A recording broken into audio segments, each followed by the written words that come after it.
नमस्कार दोस्तों, बीडीएस महिला महाविद्यालय के चैनल पर आप लोगों का स्वागत है। और पिछली कक्षा में हमने पढ़ा था सौरमंडल के बारे में। हमारा जो पहला अध्याय था उसमें पृथ्वी और आकाश में अध्ययन करना था, और पृथ्वी और आकाश का अध्ययन करने के लिए हमें सौरमंडल के बारे में जानकारी प्राप्त करनी जरूरी होती है। तो इसलिए हम लोग ने सौरमंडल का अध्ययन किया था। सौरमंडल के अध्ययन में हम लोग मुख्य रूप से ग्रहों के बारे में अध्ययन किया था। तो अगली वीडियो में आज हम लोग कुछ आकाशीय पिंडों के बारे में अध्ययन करेंगे। तो आइए देखते हैं आज आकाशीय पिंडों के बारे में। आकाशीय पिंडों में अनेक पिंड हैं। उन्हीं अनेक पिंडों में एक पुच्छल तारा है। पुच्छल तारा एक ऐसा पिंड है जो वायुमंडल में सूर्य का चक्कर लगाता है, और जो सूर्य का चक्कर लगाता है तो वह एक निश्चित कक्षा में लगाता है, और निश्चित कक्षा में लगाते हुए बहुत लंबी दूरी तय करता है। और लंबी दूरी तय करने के कारण यह अनियमित दिशा में चक्कर लगाता है। ये हम कह सकते हैं कि ये जो चक्कर लगाता है तो चक्कर लगाने में ये इसका कोई निश्चित कक्ष नहीं होता है, वह अनियमित यानी सुस्त तरीके का होता है। इसीलिए कई सारे पुच्छल तारा को चक्कर लगाने में बहुत समय निकल जाते हैं, या कभी कभी ऐसा भी होता है कि कई हजार वर्षों बाद उसके जैसा पुच्छल तारा दिखाई देता है। तो आज हम उसी के बारे में अध्ययन करने वाले हैं। तो चलिए चलते हैं पुच्छल तारा के पास। पुच्छल तारा सूर्य का परिक्रमा करने वाला एक ऐसा पिंड होता है जो मुख्यतः गैसों का और धूल के कणों का और हिमानीकृत शैलों का बना होता है। जब यह सूर्य के समीप पहुंचता है, अपनी कक्षा में गति करते हुए जब ये सूर्य के समीप पहुंचता है तो सूर्य के समीप पहुंचने पर ये गर्म होता है, और गर्म होने के बाद पिघलने लगता है। और पिघलने पर क्या होता है, उसमें से फव्वारे निकलते हैं, और फव्वारे निकलते हैं तो वो फव्वारे पूंछ का निर्माण करते हैं, और वो पूंछ होती है वह हजारों करोड़ों किलोमीटर लंबी होती है। ऐसा ही साक्ष्य देखने को मिला था 1843 ईस्वी में। 1843 ईस्वी में एक पुच्छल तारा प्रकट हुआ सामने, जो बहुत बड़ा था, उसे देखा गया था।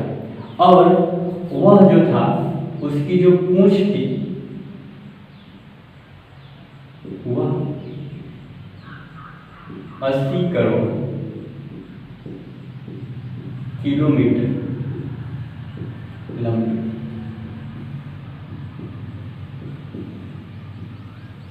ऐसा बताया जाता है कि जब ये दृष्टिगत हुआ था, ये जब पुच्छल तारा देखा गया था, तो इसका जो प्रकाशीय किरण पुंज निकला था, जो इससे प्रकाश उत्सर्जित हुआ था, वह प्रकाश उत्सर्जित कई दिनों तक वायुमंडल में दिखाई दिया।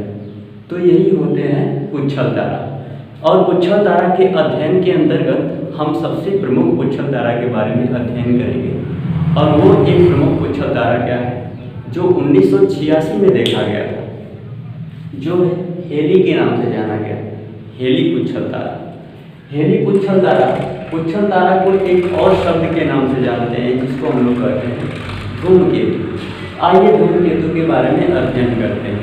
1986 में एक पुच्छल तारा हेली नाम से देखा गया था।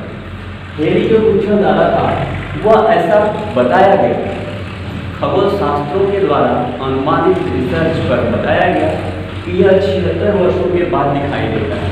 कारण क्या है कि यह अपने कक्षा में बहुत धीमी गति से सूर्य का चक्कर लगाता है, और जब सूर्य का चक्कर लगाते लगाते जब सूर्य के समीप पहुंचता है तभी क्या होता है, वह गर्म होकर उसमें से से गैसें उत्सर्जित होती हैं, जो गैसों के उत्सर्जित फव्वारे से चमक उत्पन्न होती है और यह जब तक सूर्य के नजदीक नहीं आएगा तो इसमें से गैसों का उत्सर्जन नहीं होगा।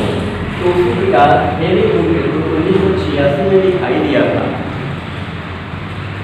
और ये उछल तारा अगली बार आज के 76 वर्ष की बात लीजिए।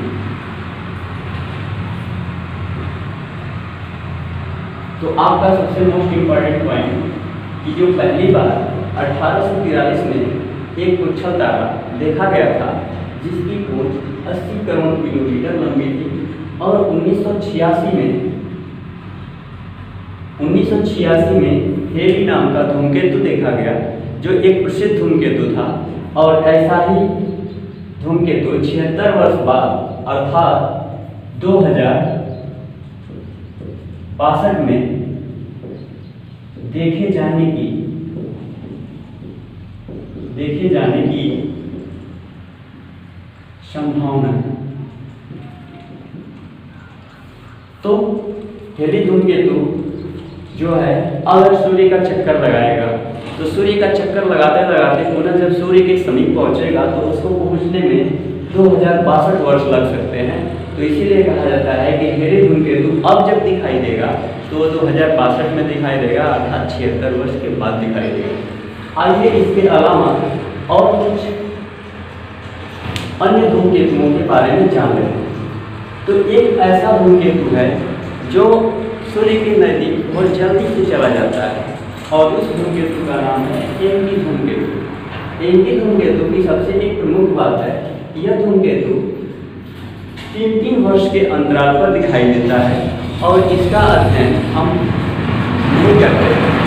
इसका अध्ययन की जानकारी पर ये जो धूमकेतु है यह क्या होता है 3-3 वर्ष के अंतराल पर दिखाई देता है। अब आते हैं एक सबसे इम्पॉर्टेंट धूमकेतु है काहुपेक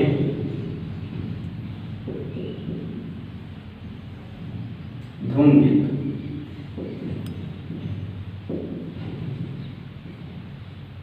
यह धूमकेतु 1974 में देखा गया था। इसका जो परिभ्रमण पथ है ये बहुत लंबा है और बहुत लंबा होने के कारण 1974 में देखा गया था और अगली बार इसको देखे जाने की संभावना 75,000 वर्ष बाद है।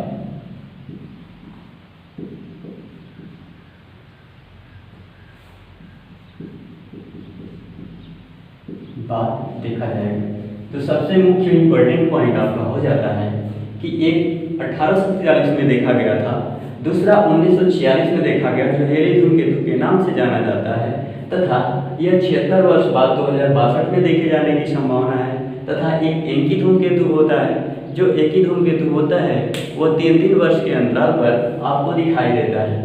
1974 में काहुपेक धूमकेतु जो है वह 75,000 वर्ष बाद दिखाई दिया था।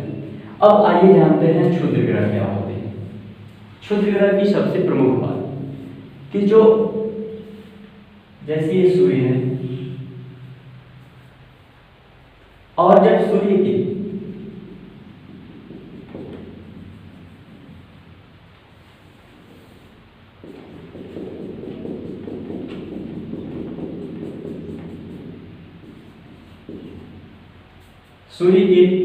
समीप कौन सा ग्रह होता है तो आप बता देंगे कि बुध होता है। फिर उसके बाद शुक्र होता है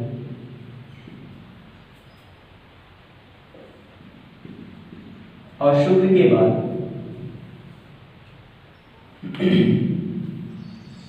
मंगल और मंगल के बाद पृथ्वी होता है और पृथ्वी के बाद क्या होता है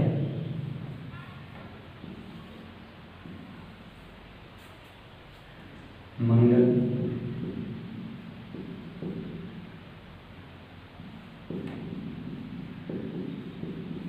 और मंगल के बाद होता है बृहस्पति। आप ये भी जानते हैं, पिछली कक्षा में पढ़ चुके हैं कि जो बृहस्पति है वह सौरमंडल का सबसे बड़ा ग्रह है और इसका एक प्रमुख उपग्रह गैनीमीड है जो पीले रंग का होता है। यह सभी उपग्रहों में सबसे बड़ा है। तो हमें ये जानना है कि यह बृहस्पति जो ग्रह है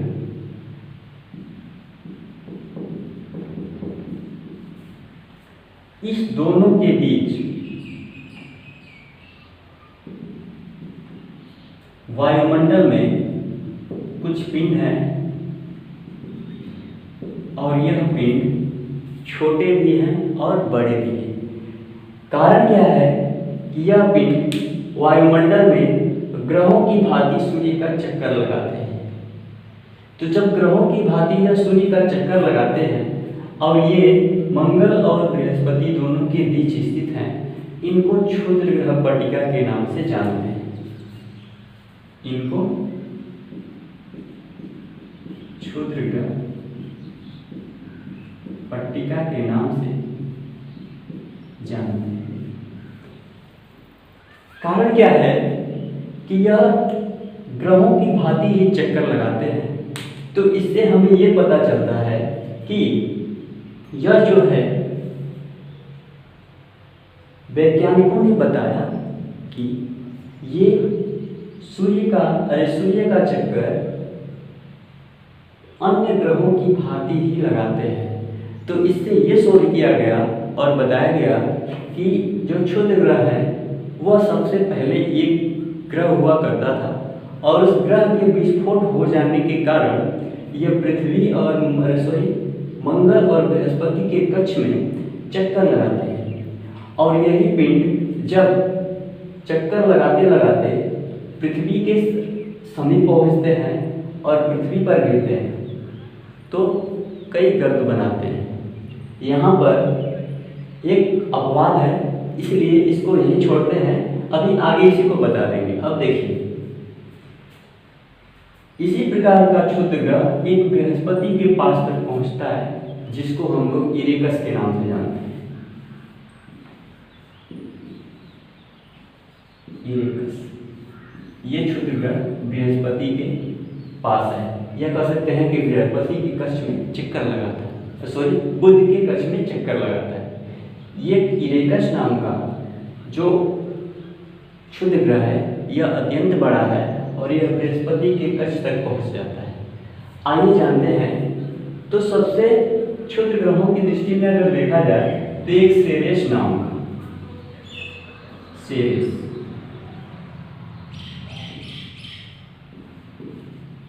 या इसी को लोग साइरस भी बोलते हैं।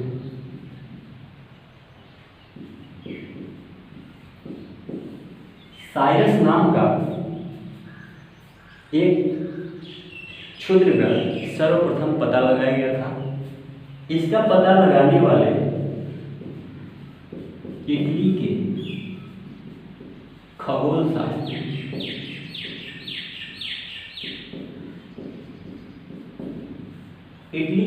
शास्त्री ने इनका पता लगाया था, जिनका नाम था पियाजी। इन्होंने सर्वप्रथम साइरस नामक या सेरेस नामक क्षुद्र ग्रह का पता लगाया था। अब ये क्षुद्र ग्रह और हमें अपनी नग्न आंखों से देखा जाने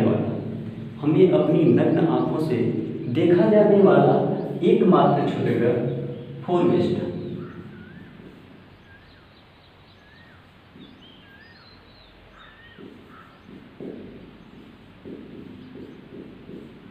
बताया जाता है जो पृथ्वी से नग्न आंखों से देखा जा सकता है। तो ये तो रहा क्षुद्र ग्रह के बारे में। क्षुद्र ग्रह और हैं अन्य, जैसे प्लास है और साइरस है, फोरवेस्टा है, ये सब क्षुद्र ग्रह हैं। और क्षुद्र ग्रहों का मतलब, ये क्षुद्र ग्रह जो होते हैं ये मुख्यतः बृहस्पति और मंगल के बीच स्थित होते हैं और यह किसी ग्रह के विस्फोट हो जाने के कारण इनका निर्माण हुआ है। अब आइए जानते हैं आगे।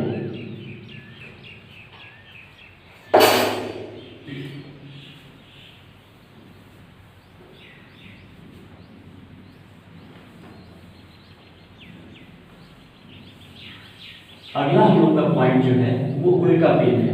तो आइए जानते हैं उल्का पिंड क्या होता है।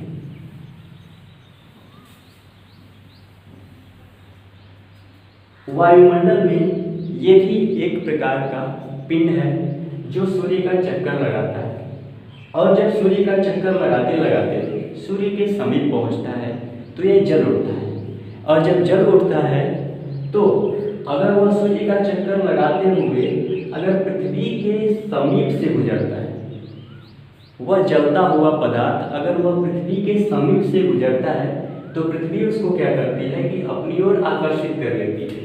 तो जब पृथ्वी उसे अपनी ओर आकर्षित कर लेती है और वह जो पिंड है अगर जलकर राख हो जाए तो उसे हम लोग क्या कहते हैं, उल्का के नाम से।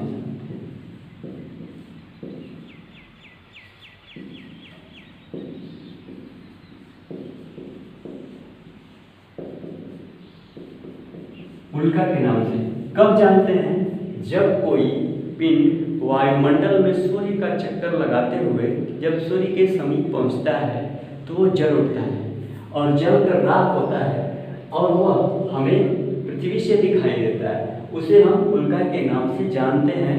लेकिन अगर जो उल्का पिंड पृथ्वी की ओर से या पृथ्वी के समीप से गुजरता है और वह जल कर राख हो जाए तो उसे उल्का के नाम से जानते हैं, और इसे एक अन्य नाम लूका के नाम से या लूका कहते हैं।